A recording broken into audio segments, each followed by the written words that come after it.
ఏటి చెప్పు. ఏమ్మా అత్తేను ఉన్నానరా. ఏటమ్మా ఏటి కావాలి చెప్పు. అత్తే గారికి కూడా వద్దు. ఏంటి? అత్తే గారికి కూడా వద్దు.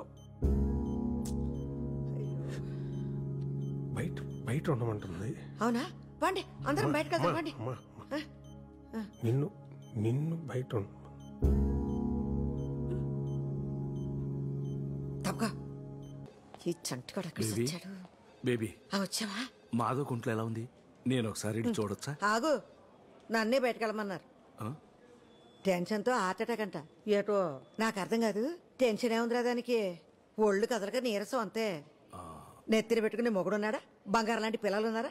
ఏదొచ్చినా పెద్దదికి నేనున్నాను. ఇంకేట్రా బెంగా బెదురు దానికి? పాపం చెప్పుకోలేని బాధ ఏమన్నా ఉందేమో. మాధవి హెల్త్ ఈ కండిషన్లోకి ఎందుకు వచ్చిందో నీకు తెలుసు. ఇంకోసారి స్ట్రోక్ వచ్చిందంటే చాలా సీరియస్ అవ్వచ్చు శేఖర్. పెళ్ళై 25 సంవత్సరాలు అయిందిరా.